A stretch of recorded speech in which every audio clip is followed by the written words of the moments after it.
Oublie tout ce qu'on peut te dire sur les ETF. Malgré tout ce qu'on peut voir sur les réseaux et sur YouTube, beaucoup choisissent des ETF bien trop exotiques, très peu connus, afin de complexifier un investissement qui est déjà complexe en soi. Comme le disait Paulo Coelho, les choses simples sont les plus extraordinaires et seuls les savants parviennent à les voir. Parce que oui, quand on investit en bourse, on se confronte fatalement à un univers nouveau. Et parmi des milliers de choix, on ne sait pas sur quelle action, quel ETF acheter. Bref. Et si nous pouvions simplifier tout ça? Dans cette vidéo, je vais te présenter mon top 5 des ETF que j'intégrerai dans un PEA. Attention, aucun conseil en investissement ne sera donné au sein de cette vidéo. Pense à faire tes propres recherches. Si tu es débutant en bourse, tu vas certainement te demander, Sony, qu'est-ce qu'un ETF? Un ETF est un produit financier, comme une action, par exemple, que tu peux acheter sur différentes plateformes, sur différents brokers. Et un ETF vise à copier-coller la performance d'un indice boursier. Un indice boursier, tu vas me demander, c'est tout simplement le CAC 40, le S&P 500. Si tu ne sais pas ce que c'est, le CAC 40, c'est tout simplement les 40 plus grandes sociétés cotées en bourse françaises. Et justement, cet ETF vient viser à répliquer cet indice. Exactement pareil que le S&P 500. Le S&P 500, ce sont les 500 plus grandes capitalisations d'Amérique des entreprises cotées en bourse. Et l'ETF va venir viser, reproduire, copier-coller la performance de cet indice. Dit de manière beaucoup plus simple, c'est comme si que tu achetais un panier d'actions en un seul achat. Tu achètes les 500 plus grandes entreprises d'Amérique au sein d'un ETF. Et pareil pour le CAC 40, tu achètes les 40 plus grandes sociétés cotées en bourse françaises au sein d'un seul ETF. Et maintenant, si tu te demandes qu'est-ce qu'un PEA, j'ai fait une vidéo justement complète sur qu'est-ce qu'un PEA, à quoi ça sert. Je t'invite à cliquer sur cette vidéo, le lien est dans la description de cette vidéo. Donc n'hésite pas à aller faire un tour pour en savoir un peu plus sur le PEA. Mais tout ce que je peux te dire, c'est que c'est une très belle petite enveloppe avec de sacrés avantages fiscaux qui peut t'attendre, surtout après 5 ans. Commençons par la 5e position, le Amundi CAC 40 UCITS ETF D, qui veut dire distribuant. Ça aussi, on va y venir, ne t'inquiète pas. Donc l'ISIN, je te l'ai mis, tu vois, sur cet écran. L'ISIN, en fin de compte, c'est le numéro d'identification. Imagine un code barre, tout simplement, de l'ETF où tu peux retrouver dans tes recherches et directement le mettre sur ton broker pour que tu puisses le retrouver exactement. De même que le ticker. Ensuite, là, ce que tu peux voir, ce sont les performances du CAC 40 depuis juillet 2019 jusqu'à janvier 2024. Et en prix, tu vois, alors la performance sur 5 ans avant d'aller sur le prix, eh bien, est de plus 76,54% avec un prix actuel d'une part donc d'un ETF qui se situe aux alentours de 80,83 €. Ce prix, bien entendu, peut varier à la hausse et à la baisse en fonction de l'heure et à la date où tu écoutes cette vidéo. La distribution, la méthode, c'est distribuant. Alors, quelle est la différence entre distribuant et capitalisant? Quand tu achètes des ETF, un ETF, je te l'ai dit, tu as un panier d'actions. Tu achètes directement tout le panier. Dans ce panier-là, tu as des actions forcément qui vont verser des dividendes.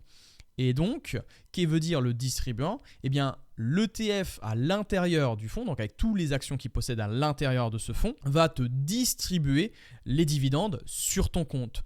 Tandis que le capitalisant va venir réinjecter, réinvestir les dividendes à l'intérieur de ce fonds sans que tu puisses toucher les dividendes. Deux stratégies totalement différentes. Une plutôt pour capitaliser sur le long terme et faire fonctionner les intérêts composés sans frottement fiscaux ou autres frais de transaction, tandis que l'autre va plutôt rentrer dans une stratégie de rente pour pouvoir recevoir des revenus passifs. Les frais par an de ce fonds est à hauteur de 0,25% et la taille du fonds est à 3,5 milliards d'euros.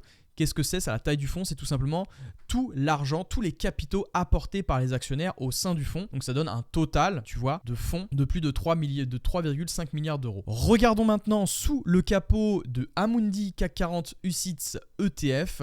Ici, investisseur, c'est le fichier que j'ai récolté directement sur le site Just ETF. Tu peux également récupérer ce fichier de présentation, en anglais c'est Fact Sheet, qui te permet donc de voir l'entièreté, ce qui se compose à l'intérieur de cet ETF. Je vais te montrer. Ici, par exemple, tu as l'évolution, de la performance, tu vois, eh bien, du CAC 40, de cet indice-là. Ici, ensuite, tu as l'écart de performance, ce qu'on appelle le tracking error. Je ne vais pas rentrer en détail là-dessus. Et donc, nous, ce qui nous intéresse, tu vois, c'est que là, on a bien le nombre de valeurs. L'exposition, ici, c'est la répartition géographique de l'indice.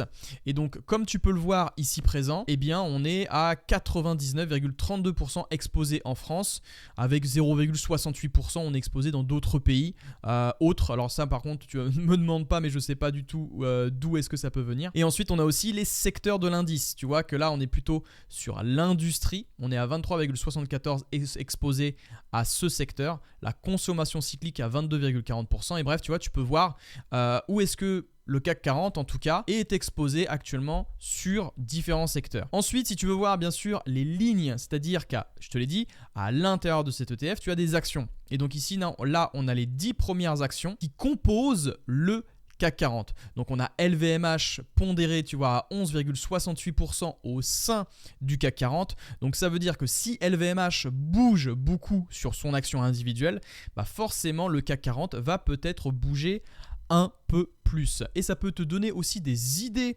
d'investissement si tu préfères sélectionner tes actions individuellement pour avoir plus de performance. D'ailleurs, si tu veux apprendre à investir en bourse intelligemment et comprendre comment est-ce que j'ai généré 200 000 euros de patrimoine avec ma méthode en bourse, je t'offre une formation qui est 100% gratuite. Pour y accéder, c'est extrêmement simple. Le lien est ci-dessous, tu ne peux pas le manquer et tu accéderas à 3 vidéos masterclass. Les premiers inscrits pourront bien sûr en profiter et c'est 100% gratuit. Passons au 4e ETF, le Lyxor Stocks Europe 600 Technologies UCITS ETF. Ici, l'ISIN et le ticker, je te l'ai affiché sur cet écran. Le prix est aux alentours de 98,20 € à cette date. La performance sur 5 ans, on est à 97,33%. La méthode de distribution capitalisation, donc c'est ce que ça veut dire, les dividendes sont réinvestis, réinjectés automatiquement par le fonds de gestion. Donc tu ne reçois aucun dividende, donc il n'y a pas d'imposition sur les dividendes parce que c'est le fonds qui va gérer ça. Les frais, par contre, sont légèrement plus chers que le CAC 40. C'est à 0,30% et la taille du fonds est beaucoup plus petite, à 191 millions de fonds sous gestion. Et si on creuse à l'intérieur du Stocks Europe 600, on peut voir les principales lignes de l'indice. On a ASML Holding, tu vois, alors qui est pondéré à 30,24% au sein de cet ETF-là. Donc il y a une surexposition, je trouve, sur ASML. On a SAP SE qui est à 15,14%, Infineon Technologique à 6,55%, Prosus, Capgemini, Dassault Systèmes, STM Microélectronique, plutôt ST Microélectronique, ASM et Amadeus. Mais voilà, tu vois, ça peut donner des idées. Ensuite, si on va sur la répartition géographique, on est sur les Pays-Bas, on est à 43,03%. On est exposé en Allemagne à 24,65%, en France à 12,68%. Puis le reste, comme tu peux le voir juste ici, en Italie à 4,60%. Ok. Et tu vois qu'on est surexposé, tu vois, à la technologie de l'information à 87,18%. ETF numéro 3, investisseur, le Amundi MSCI World UCITS ETF capitalisant. L'ISIN et le ticker, comme d'habitude, je te le montre sur cet écran. Tu peux faire un petit arrêt sur image, une petite capture d'écran et récupérer l'ISIN si cet ETF t'intéresse, bien entendu. Le prix de cet ETF est un peu cher. On est à 498,07 €. Une performance sur 5 ans de plus 84,23%. La méthode de distribution, c'est par capitalisation, Les frais s'élèvent à 0,38% par an. La taille du fonds s'élève à plus de 3,2 milliards d'euros de fonds sous gestion, ce qui est un très très gros fonds. Maintenant, si on va justement un peu plus en détail sur le MSCI World, tu vois la description de l'indice. L'indice MSCI World reflète la performance d'un panier de près de 1700 valeurs mondiales. Comme tu peux le voir, ici le nombre de valeurs, tu vois, c'est bien mis à jour ici par Amundi. On est à 1479 actions à l'intérieur de ce portefeuille. C'est pour ça que je te dis que les ETF sont un panier extraordinaire pour pouvoir se diversifier et en même temps avoir de la performance. Si on regarde la répartition géographique, ça aussi, on va y revenir pour éviter de faire doublon. On y reviendra. Les États-Unis sont exposés, tu vois, à 70%, soit là, on va arrondir 71%. Le Japon en 6,15%, le Royaume-Uni 3,60%. Et ce qu'on peut voir encore une fois, c'est que la technologie de l'information est encore bien pondérée au sein de cet indice avec 23,97%. Les finances en deuxième plan à 15,16%. Si on va, tu vois, sur les lignes, les différentes lignes qui composent l'indice, donc on a Microsoft en première position qui représente 4,56% de l'indice et 4,49% pour Apple. Nvidia qui lui est à 3,4%. Alors pourquoi est-ce que je t'ai parlé de doublons ? Quand on investit sur des ETF, on va bien sûr être tenté par investir sur plusieurs ETF. Bien entendu, ce top 5 ne représente pas un conseil en investissement ni un concept de construction de portefeuille, c'est juste par rapport à un niveau, à un classement de performance.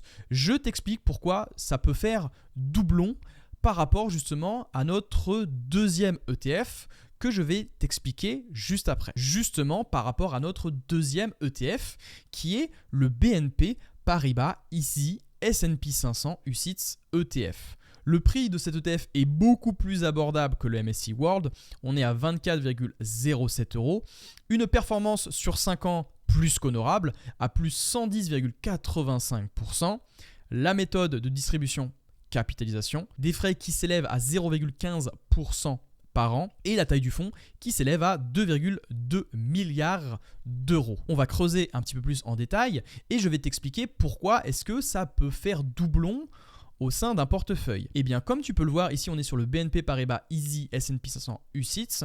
Et bien en fait tu peux voir qu'on est de nouveau, tu vois, il y a uniquement encore une fois des valeurs américaine. Donc qu'on soit d'accord, si tu mets du MSCI World dans ton portefeuille et du S&P 500, tu vas te retrouver donc in fine à avoir des doublons, c'est-à-dire à avoir encore une fois du Microsoft, encore une fois du Apple et encore une fois du Nvidia et encore une fois être exposé au secteur de la technologie de l'information. C'est pour ça qu'il faut bien que tu saches que le MSCI World, oui, ça représente il y a plus de 1400 entreprises, mais si on retourne, tu vois, sur le MSCI World, on est déjà exposé à 70,82%.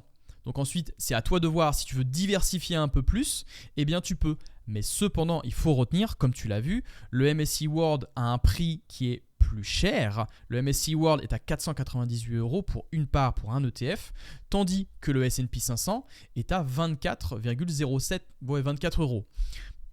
Donc il faut songer à ça quand même, tu vois, si tu as un petit ou si tu as un grand portefeuille, on ne va pas complexer sur les tailles actuellement. Passons au numéro 1, investisseur, et bien entendu, on va rester sur le continent américain. Je te présente donc le Lyxor PEA Nasdaq 100 UCITS ETF.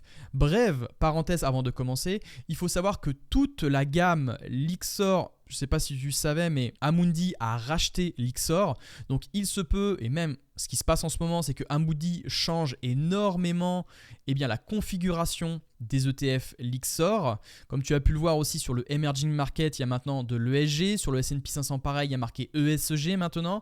Donc ça, il y a plusieurs modifications. Pareil pour le MSCI World, où il y a eu un basculement sur le Lyxor qui est distribuant et plus capitalisant. Bref, je te laisse faire tes recherches sur Internet. Mais il faut savoir que le Lyxor PEA Nasdaq 100 viendra peut-être à changer à l'avenir. Donc ces informations-là peuvent être erronées, peuvent changer en fonction de la date à laquelle tu écoutes cette vidéo. Bref, le Lyxor PEA Nasdaq 100 a des performances tout simplement incroyables. Le prix en euros, 67,51 €, acceptable, d'accord.